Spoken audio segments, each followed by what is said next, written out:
Thank you very much, Vuyo. Let me bring in a political analyst, Dale Mckinley, now. And just looking up at the board, we only have the national picture, so we can see that the ANC in the lead. But of course, like you said, what's really crucial here is how the ANC did in some of the key metro areas. People are moving to urban areas en masse. And that is where they have complained again and again that the politicians are so involved in power grabs and coalition governments that they are forgetting about service delivery and they're forgetting about people on the ground. Then we also have a few themes coming out of this election, one of them being the incredibly low turnout. And I'd like to discuss now some economic issues because the IEC said, look, this could be a whole lot of factors at play in the low turnout. It's not only their fault. Obviously, there's disillusionment around service delivery. But what about some of the economic issues? People were asking load shedding in the week, days before an election, the day, 2 days before, people sitting in the dark. What sort of impact could that have had? And then we'll talk about load shedding now returning. Sure. I think it certainly had probably, I would say, a minimal impact. You know, people who might have been on the edge of saying, well, I might go vote, and then just sort of said, well, just forget it, after, you know, they're just getting so angry about the situation. But I think the deeper systemic issues that have been talked about have just been accumulating. And I think this local government election has brought that to the surface. If we look at the last 5 local government elections, there is a clear trend of decreasing participation.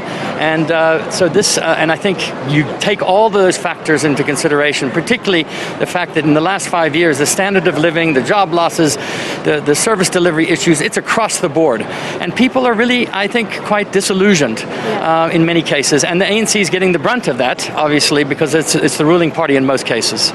I don't know if you heard, one of the ministers said our biggest opposition is Eskom. You could hear that frustration amongst ANC members about what was happening with Eskom. On the other hand, it means that Eskom was not being manipulated by the governing party just days before, which many would argue is a very different situation to what we had years ago when diesel was being burnt at any cost to keep the lights on. Do you agree? Yeah, no, I think Eskom has become, at least the one thing, it's become a little bit more independent and it's doing its own thing. But I mean, this is accumulation. I mean, I think anybody who's going to make an argument that it's Eskom alone that has resulted in this low turnout misunderstands the nature of the South African political economy.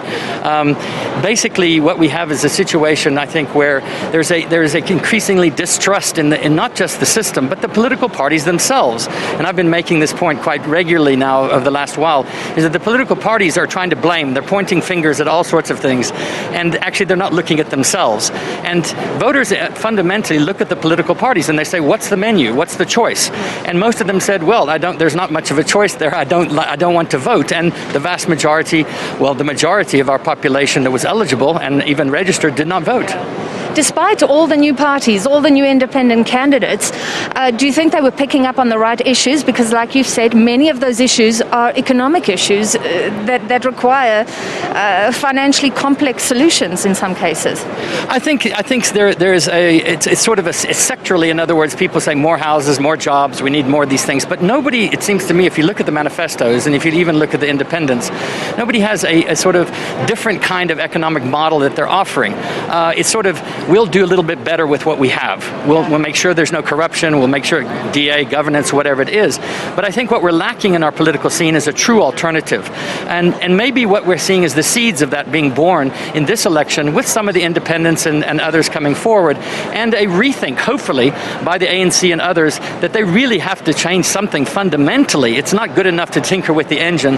The engine really needs a serious overhaul. Yeah. Okay, so we're talking about the ANC possibly not manipulating a key institution in our economy. However, is it suspicious to you that just after the election, the Department of Energy happens to announce belatedly, because sometimes they announce earlier, about the increase, and it's massive? Are you suspicious? No, I listen. I mean, the situation, if you look at the rand, if you look at the situation with the oil prices and everything else, they've been heading in a particular direction. I think what we saw a delay. Nobody wanted anything, and certainly the ruling party certainly didn't want anything to happen during the elections or before it. So if there was some pressure, sure, and wink, wink, nudge, nudge kind of thing. Do we worry about that? Look, I think it's normal. In some ways, it's normal politics. I would be less worried about that and more worried about whether or not there's going to be continued manipulation, as you say, true manipulation of our parastatals. The larger questions need to be answered, which is, what are we going to do to fix the problem? Let's not look at this minor things, I don't think, that make that much difference. All right, political analyst Dale Mckinley, thank you very much. So we're looking at some of the economic issues at play, possibly affecting the turnout, Eskom's load shedding, and then the very next day, the Department of Energy announcing a massive petrol price hike, and these issues, the joblessness, all of it, are going to be with us for the next 5 years.